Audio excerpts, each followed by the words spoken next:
오늘 주신 말씀은 사도행전 5장 33절부터 42절까지 되겠습니다.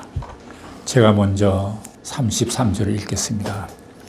저희가 듣고 크게 노하여 사도들을 없이 하고자 할세 바리새인 가말리엘은 율법사로 모든 백성에게 존경을 받는 자라. 공회 중에 일어나 명하여 사도들을 잠깐 밖에 나가게 하고 말하되 이스라엘 사람들아 너희가 이 사람들에게 대하여 어떻게 하려는 것을 조심하라.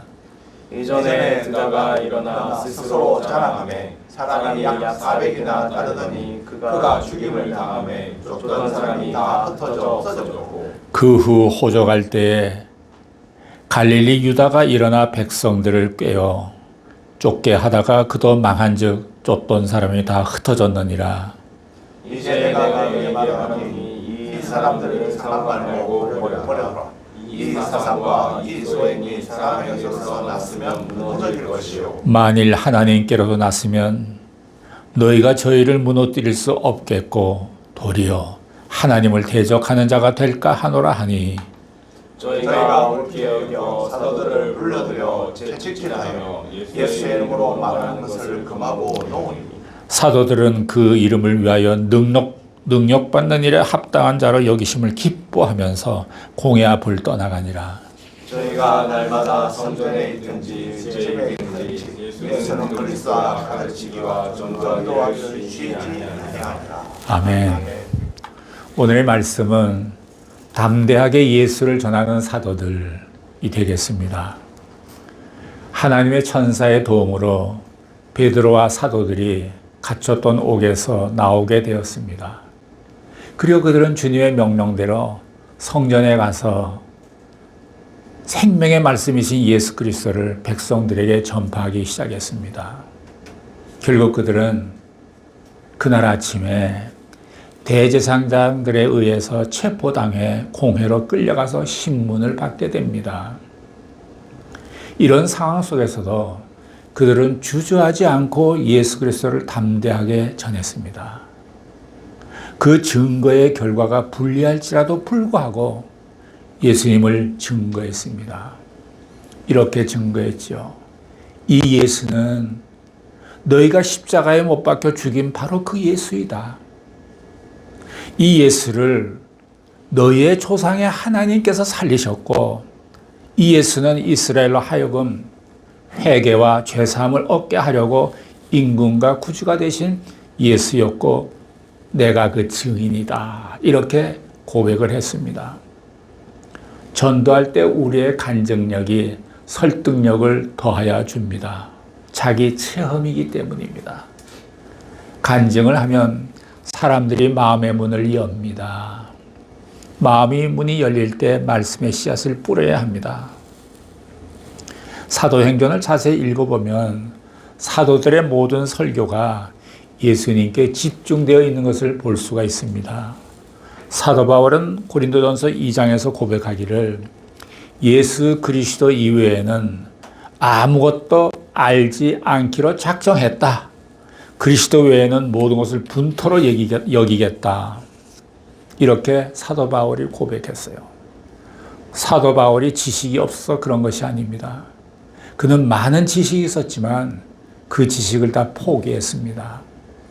예수 그리스도의 지식만 알겠다는 것입니다. 그것만 말하겠다는 것입니다. 사도행전은 성령에 대한 이야기입니다. 온통 성령의 얘기인데 그러나 더 자세히 살펴보면 사실은 모두 예수님에 관한 이야기입니다. 성령님이 계신 곳에는 예수님이 드러나기 때문입니다. 성령은 자신을 나타내시는 분이 아니십니다.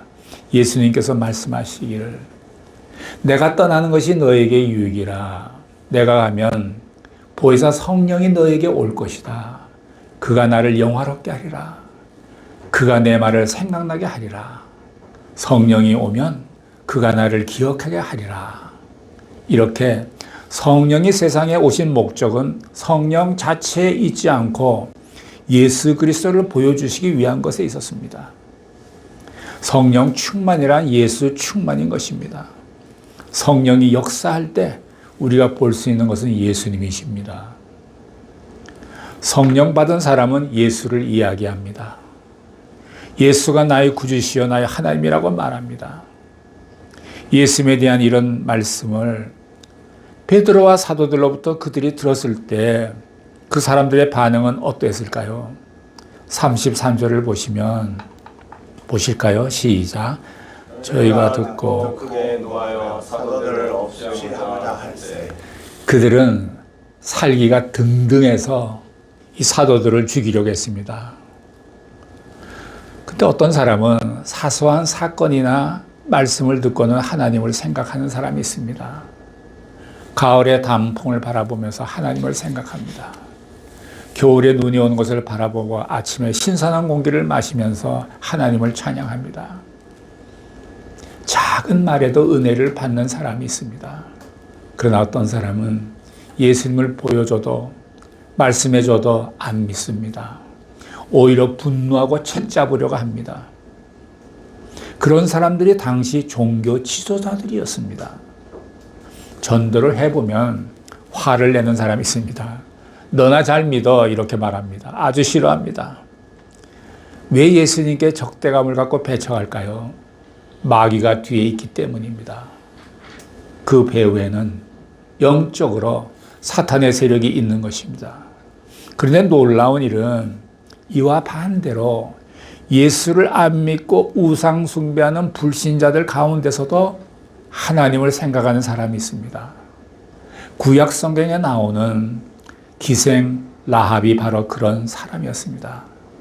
그는 하나님을 모르는 이방 가나안 족속이었습니다. 하나님을 믿을 기회가 없는 여자였습니다. 그런데 그가 하나님에 대한 소문을 들었습니다. 출애굽한 이스라엘 백성들은 그들에게 베푼 하나님의 기적을 그녀는 들었습니다. 그래서 그녀는 그 하나님이 진짜 하나님이시다 라고 깨닫고 구원받는 역사가 일어난 것입니다. 이슬람 신자들이 예수가 꿈에 나타나는 것을 보면서 예수를 믿게 된 자들이 많다고 합니다. 꿈을 통한 전도예요. 참 꿈 같아요. 일본 사람들도 예수님은 꿈을 꾸면 너무 좋겠습니다. 예수님을 믿으세요 라고 말할 때에 아무나 반응하는 것이 아닙니다. 하나님에 대해서 목말라 하고 갈급한 사람들에게는 가슴에 꽂힙니다. 그때 예수님을 전해주는 것입니다. 이러한 바리새인들 가운데 놀라운 한 사람이 있었습니다. 34절과 35절을 보시겠습니다. 34, 35 시작. 바리새인 가말리엘은 교법사로 모든 백성에게 존경을 받는 자라. 공회 중에 일어나 명하여 사도들을 잠깐 밖에 나가게 하고 말하되 이스라엘 사람들아 너희가 이 사람들에게 대하여 어떻게 하는 것을 조심하라. 우리는 여기서 가말리엘이라는 유대 한 지성인을 보게 됩니다. 첫째는 그는 바리새인이었습니다. 우리가 바리새인 하면 우리의 선입관이 아유 예수를 괴롭히던 사람들 아니야 이렇게 생각하기 쉽지만 사실 이들은 하나님의 말씀을 율법을 위해서 태어난 사람들로서 하나님을 위해 구별된 사람들이었습니다. 가말리엘은 이런 바리새인이었다는 것입니다. 그 당시 예루살렘의 인구가 3만 명 정도, 그리고 바리새인들이 6천 명 정도였다고 역사가들은 말하고 있습니다. 둘째로 그는 교법사였습니다. 율법을 가르치는 선생님입니다. 그가 율법을 가르치기 위해서 얼마나 많이 공부했겠습니까? 우리가 공부하는 정도가 아닐 거예요. 그는 하나님의 말씀을 실로 많이 깊이 연구했던 사람입니다. 그래서 교법사라고 불렀습니다. 셋째는 그는 모든 사람에게 존경을 받는 자였습니다. 우리는 언제 어떤 사람을 존경합니까? 말과 행동이 일치하는 사람, 자신이 말하는 대로 사는 사람을 볼 때 굉장히 존경스러워합니다. 타인보다 탁월한 지혜나 지식이나 능력을 소유했을 때 우리는 그를 존경합니다. 여기 나오는 가말리엘은 몇 사람에게 존경받았다는 얘기가 아닙니다. 모든 백성에게 존경을 받는 사람이었습니다. 또 그는 여러분이 잘 아는 석학인 사도 바울의 스승이었습니다. 사도 바울의 선생님이셨다니 얼마나 영향력 있는 대단한 분이십니까? 가말리엘은 이런 역사 의식을 갖고 있었습니다. 다음에 36절, 37절을 보시기 바랍니다. 시작. 이전에 드다가 일어나 스스로 자랑하며 사람이 약 400이나 따르더니 그가 죽임을 당하며 쫓던 사람이 다 흩어져 없어졌고 그 후 호적할 때에 갈릴리 유다가 일어나 백성을 꾀어좋게 하다가 그동안 한즉 쫓던 사람이 다 흩어졌느니라. 가말리엘은 역사적으로 드다의 예를 들기도 하고 또 예를 들었고 또 갈릴리에서 백성을 꾀던 유다 예를 들면서 베드로와 사도들을 인민재판하는 것을 막았습니다. 조심하라. 이것은 자기 계파의 사람들의 행동을 막는 것이고 어떻게 보면 배신자라는 욕을 먹을 수 있는 일입니다. 현재 일어난 사건만 가지고 현재를 해석하지 않고 역사를 돌아보면서 오늘의 문제를 해석하는 역사의식을 갖고 있는 것은 가말리엘이 그만큼 지혜도 있고 대단한 지성이었다는 사실을 보여줍니다. 많은 사람들이 조그만 일에도 흥분합니다. 감정적이고 현실적인 대안을 말합니다. 그러나 지성인은 흥분하는 대중을 이런 역사의식을 가지고 선도하는 것입니다. 가말리엘 같은 분을 스승으로 둔 사람들, 그와 함께하는 분들은 그 인생이 너무나 행복할 것 같습니다. 인간은 이루 말할 수 없는 죄인이라는 것을 깨닫는 사람이 최고의 지성인이 아닐까요?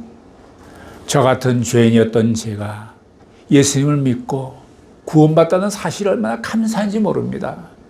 그리고 내 이름이 하늘 아래 생명책에 기록되었다는 사실이 얼마나 기쁜 일인지 모릅니다. 여러분께서 그런 감격이 있으십니까? 자, 다음은 38절, 39절을 보시겠습니다. 시작. 이제 내가 너에게 말하노니 이 사람들을 선망 말고 버려두라. 이 사상과 이 소행이 사람에게로서 났으면 옮겨줄 것이요 아니면 하나님께로서 났으면 너희가 저희를 건드릴 수 없겠고 도리어 하나님을 대적하는 자가 될까 하노라 하니. 이렇게 말하는 가말리엘은 정말 대단한 사람입니다. 그의 영적인 통찰력, 그의 영적인 분별력에 놀랄 뿐입니다. 그들의 도가 사람에게서 왔느냐, 하나님으로부터 왔느냐, 잘못하면 오히려 하나님을 대적하는 결과가 된다는 것입니다. 우리 기독교계는 종교 통합 문제로 시끌벅글합니다. 많이 변질되어 가고 있습니다. 그래서 예수님께서 마지막 때 믿는 자를 보겠느냐라고 말씀하신 것 같습니다. 즉 하나님께로가 아닌 사람들 모임에서 나온 구원을 말하고 있죠. 타 종교에도 구원이 있다. 예수 이름 이외에도 구원이 있다. 등 카톨릭의 종교 통합은 은근히 주도하고 있죠. 카톨릭이 주도하고 있죠. 교황을 만난 기독교의 거물들이 그 후 딴 이상한 소리를 합니다. 미혹의 영이 종교 통합으로 몰고 가고 있어요. 이런 것은 하나님께로부터 나온 것이 아니에요. 인간 집단으로부터 나온 것입니다. 이런 것을 잘 따져봐야 한다는 것이 가말리엘의 교훈입니다. 이 시대에 가말리엘의 교훈을 잘 생각해 봐야 합니다. 하나님을 대항하는 것 뒤에는 언제나 사탄의 세력이 있음을 알아야 합니다. 예수 이름 이외에 구원을 주는 다른 이름은 결코 없습니다. 예수님께서 말씀하셨죠. 내가 길이요 진리요 생명이니 나로 말미암지 않고는 아버지께로 올 자가 없느니라. 그래요. 그렇게 선포하셨어요. 다음은 40절을 보시기 바랍니다. 40절 시작. 저희가 옳게 여겨 사도들을 불러들여 채찍질하며 예수의 이름으로 말하는 것을 금하고 노니. 가말리엘의 충고를 받은 사람들은 그 권위와 존경 때문에 그의 말을 따르게 되었습니다. 그런데 사도들은 채찍을 맞고 능력받는 일을 기뻐하며 공회를 떠났습니다. 그들의 관심은 오직 예수님 뿐이었습니다. 감옥 아니냐, 감옥 바뀌냐가 아니었습니다. 사랑하는 주님을 내가 전할 수만 있다면 어떤 조건이나 환경도 문제가 되지 않는다는 것입니다. 그들은 예수님 때문에 고난받는 것을 기뻐했습니다. 우리는 예수를 믿으면서도 교회 와서 좀 힘든 일이 생기면 견딜 수 없어 합니다. 섬기기보다는 은근히 성경을 받으려고 합니다. 높은 자리에 앉는 것으로 착각하고 지배하려 합니다. 그리스도인이라는 것은 어떤 상황에서는 고난을 받는 것입니다. 오해를 받는 것입니다. 이지매를 당할 수 있습니다. 그때 상심하지 마시고 기뻐하기는 어렵겠지만 잘 견디고 이기십시오. 그러면 하나님께서 영광을 받으십니다. 저는 동경교에서 목회하면서 내부 고발도 당해봤어요. 어떤 부목사, 전도사는 이상하게 나의 약점을 캐려고 애를 쓰더라고요. 내가 없을 때 내 책상도 다 뒤지고 그러더라고. 뭐가 좀 나오나 해서. 아무것도 없었죠. 주의 종이면 안 될 사람들이 더러 사역을 하기도 합니다. 그런 자들 나중에 보니까 아주 어려운 형편에 되더라고요. 하나님의 은혜가 임하기 어려우니까 결국 비참해져요. 억울한 일 당하고 고통스러운 일 당하면서 무시당할 때 자존심 상해하면 안 됩니다. 보복하려고 해도 안 됩니다. 이것이 그리스도인입니다. 핍박을 받고 고난을 겪으면 믿음의 내공이 생깁니다. 마치 인생의 산전수전을 다 겪은 사람이 삶의 내공이 있지 않습니까? 믿음의 내공이란 무엇일까? 어떤 사람은 교회 잘 다니고 예수 잘 믿는 것 같다가도 좀 어려운 일 당하면 어떻게 하나님이 계시면 나에게 이럴 수 있느냐고 하나님을 원망하고 떠나는 사람이 있습니다. 이런 사람은 믿음의 내공이 없는 사람입니다. 그럴지라도 난 하나님을 끝까지 신뢰하며 사랑한다. 이런 사람이 믿음의 내공이 있는 사람입니다. 자, 마지막으로 42절을 보시겠습니다. 42절 시작. 저희가 날마다 성전에 있든지 집에 있든지 예수는 그리스도라 가르치기와 전도하기를 쉬지 아니하니라. 여기에 전도자의 생활이 나타납니다. 그들은 어디에 있든지 어떤 환경이든지 그들의 관심은 예수님 뿐이었습니다. 말씀으로, 삶으로, 우리의 인격으로 우리도 예수님을 전하는 자들이 되어야 합니다. 믿음의 부모들이 투명하고 경건한 생활 태도를 보여야 자녀들도 예수가 믿어지고 싶은 것입니다. 자녀들은 자기 부모가 교회에서 직분도 있고 봉사도 잘하는데 집안에서의 모습이 바르지 않으면 교회를 떠나 방황하기도 합니다. 여러분, 전도해 보십시오. 먼저 전도 대상자를 놓고 기도해야 합니다. 성령께서 먼저 그 대상의 마음이 열리도록 도와줄 것입니다. 그리고 예수님을 전해 보십시오. 전했는데 전혀 관심이 없으면 떠나야 하고 경우에 따라서는 더 기도가 필요합니다. 그런데 듣는 자가 자석에 끌려오듯 열심히 들으면 하나님께서 예비하신 분으로 생각하십시오. 이제부터라도 주변 이웃을 정해놓고 하나님께 그 이름을 올려드리기 시작해 보십시오. 그리고 찬스가 오면 예수를 전하는 것입니다. 한 영혼이 예수 믿고 구원받게 되면 그 통로 역할한 것이 얼마나 기쁘고 감격적인지 모릅니다. 하나님께서 아주 기뻐하시는 일이시죠. 우리가 가장 기뻐해야 될 것은 하늘나라의 생명책에 이름이 기록되었다는 것입니다. 이런 영적인 자부심이 우리 모두에게 있기를 바랍니다. 요한복음 17장 3절에 보면 자막을 보고 한번 읽어볼까요? 시작. 영생은 곧 유일하신 참 하나님과 그의 보내신 자 예수 그리스도를 아는 것이니라. 예수를 아는 것보다 더 중요한 것이 없습니다. 그들은 날마다 집에 있든지 성전에 있든지 그 사도들이죠. 예수가 그리스도라고 가르치고 전파하기를 쉬지 않았다고 했습니다. 이런 일이 여러분의 직장, 가정과 그리고 교회에서 계속 일어나기를 바라요. 예수 그리스도라는 말은 구약에서는 하나님이 약속하신 기름 부음 받은 종, 참 하나님의 아들, 우리들의 참 구원자라는 뜻입니다. 그분이야말로 나의 구세주시여 나의 주님이십니다 라고 고백하는 것입니다. 이런 고백이 평생 동안 여러분께 끊이지 않기를 예수님의 이름으로 축원합니다. 기도하시겠습니다. 사랑하시는 하나님 아버지, 예수 그리스도를 아는 지식에 앞서가게 하여 주시옵소서. 예수를 가르치고 전하는 자들이 되게 하여 주옵소서. 예수님의 이름으로 기도드렸습니다. 아멘.